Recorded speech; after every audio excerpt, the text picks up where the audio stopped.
کہ یہ دنیا کی زندگی چند روز کی زندگی ہے، 60-70 سال کی زندگی ہے، وہ بھی یقینی نہیں کب ہماری موت آ جائے، لیکن آخرت کی زندگی وہ زندگی ہے جو لامحدود زندگی ہے، جو زندگی کبھی ختم نہیں ہونے والی۔ آج یہ چند دن کے لیے نہ جانے ہم کتنے اس کے آگے پیچھے کرنے شروع کر دیتے ہیں، دین کو چھوڑ کر ہم دنیا میں لگ جاتے ہیں، دنیا کے پیچھے کمانے کے لیے، اپنے بال بچوں کے لیے، گھر اور مکان کے لیے، جہاں چند سال رہنا ہے اور جہاں ہمیشہ ہمیشہ کی زندگی ہے، جو زندگی کبھی ختم نہیں ہونے والی ہے۔ اس کے لیے آج ہم خود اپنے اندر غور کریں، اپنے اندر جھانک کے دیکھیں کہ ہم نے اس آخرت کی زندگی کے لیے کیا تیار کر کے رکھا ہے، کیا تیاری کی ہے۔ اس زندگی کے بارے میں مثال دیا ہے کہ اگر اس پورے دنیا بھر میں جتنے خالی زمین ہے، اس کو پورا رائے کے دانے سے بھر دیا جائے، رائے کے دانے سے بھر دیا جائے، اور ایک پرندے کو 1000 سال میں ایک ہی دانہ اٹھانا، ایک پرندے کو مقرر کر دیا جائے اور اس سے کہا جائے کہ 1000 سال میں ایک ہی دانہ اٹھانا، اور وہ 1000 سال ہو ایک دانہ اٹھائے، پھر 1000 سال پورا ہو، پھر وہ پرندہ ایک دانہ اٹھائے، پھر 1000 سال ہوا، پھر ایک دانہ اٹھایا۔ ایک وقت ایسا آئے گا کہ جتنے دنیا میں رائے کے دانے ہیں وہ ختم ہو جائیں گے، لیکن آخرت کی زندگی ایک ایسی زندگی ہے جو کبھی ختم نہیں ہونے والی۔ کیا ہم نے اس کے لیے کوئی تیاری کی؟ کیا ہم نے اس کے لیے کوئی نیکی کیا ہے جو ہم کو وہاں کام آئے؟ میرے محترم بزرگوں، دوستو، موت ہر ایک کو آنا ہے، لیکن کسی کو خبر نہیں موت کب آئے گی، کہاں آئے گی، کسی کو پتہ نہیں، کسی کو کہہ کر نہیں آتی ہے۔ میرے محترم بزرگوں، دوستو، کسی کی بچپن میں موت ہو جاتی ہے، تو کسی کے جوانی میں، تو کسی کے بڑھاپے میں۔ اگر کسی شخص کی اللہ رب العزت کہتے ہیں کہ ہم بھی انسان کو خبر کر دیتے موت آنے سے پہلے، اگر تمہاری داڑھی سفید ہو جائے تو تم سمجھ جاؤ کہ اب تمہاری موت آنے والی ہے۔ میرے محترم بزرگوں، دوستو، آج بہت سے حضرات ایسے ہیں کہ جو بوڑھے ہو جاتے ہیں، اب قبر میں جانے والے ہیں، داڑھی سفید ہو جاتے ہیں، لیکن اللہ کا نام لینے کی کوئی ضرورت نہیں۔ سوچتے ہیں کہ جوانی ہے تو ابھی کام کر لیتے ہیں، کما لیتے ہیں، جب بوڑھا ہو جائیں گے تو مسجد کو پکڑ لیں گے، جب نماز شروع کریں گے تو کبھی نہیں چھوڑیں گے۔ میرے محترم بزرگوں، دوستو، یہ ہم نہیں بول رہے بلکہ ہمارے اندر نفس بول رہا ہے، شیطان ہم سے کہلوا رہا ہے کہ نماز شروع کریں گے تو نہیں چھوڑیں گے۔ ہم کو کیا پتا کہ ہماری آخری زندگی ملے گی کہ نہیں ملے گی، آگے زندگی ملے گی کہ نہیں ملے گی۔ حضور پاک صلی اللہ علیہ وسلم کا ارشاد ہے کہ ایک مرتبہ ایک صحابی سے پوچھ رہے دریافت کر رہے ہیں کہ تمہاری زندگی کے بارے میں کیا پوچھتے ہو، کیا کہتے ہو؟ تو وہ شخص کہتا ہے، صحابی کہتا ہے، یا رسول اللہ، جب صبح ہوتی ہے تو ہم کو کیا اس بات کا فکر رہتا ہے کہ رات کیا ہوتا ہے کہ ہم رات آئے گی کہ نہیں آئے گی، رات ہمارے لیے آئے گی کہ نہ آئے گی، یا رات آنے سے پہلے ہم مر جائیں گے۔ دوسرے صحابی سے پوچھتے ہیں، کہتے ہیں کہ اے صحابی، تم بتاؤ کہ کیا ہے تم زندگی کے بارے میں کیا کہتے ہو؟ وہ شخص کہتا ہے کہ یا رسول اللہ، جب ہم نماز شروع کرتے ہیں تو یہ خیال ہوتا ہے کہ ہم سلام پھیر سکیں گے کہ نہیں پڑھ سکیں گے، یہ نماز ہماری مکمل ہو پائے گی کہ نہیں ہو پائے گی۔ آپ صلی اللہ علیہ وسلم نے کہا کہ اے لوگوں، میرا یہ خیال ہے، میری زندگی کے بارے میں یہ ہے کہ میں اگر ایک طرف سلام پھیر دوں تو دوسرے طرف سلام پھیر سکوں کہ نہ پھیر سکوں کوئی مجھے پتا نہیں، جب میں ایک طرف سلام پھیر دوں تو دوسری طرف میں سلام پھیر سکوں گا کہ نہیں پھیر سکوں گا کوئی خیال نہیں۔ اتنا زندگی کا یہ ہے کہ کب ہماری موت آ جائے کوئی پتا نہیں۔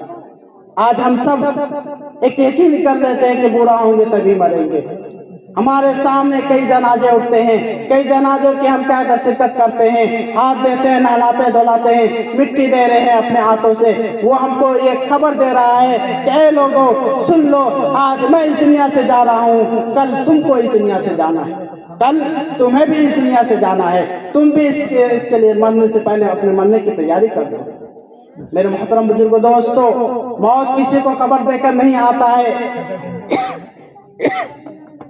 اللہ رب العزت اپنے خاص بندے جو اللہ والے ہوتے ہیں انہی کو کچھ ایسا ہوتا ہے کہ اللہ رب العزت مرنے سے پہلے خبر دے دیتے ہیں فرشتوں کے ذریعے، اور انبیاء کرام کو اس کی خبر دے دیتے ہیں۔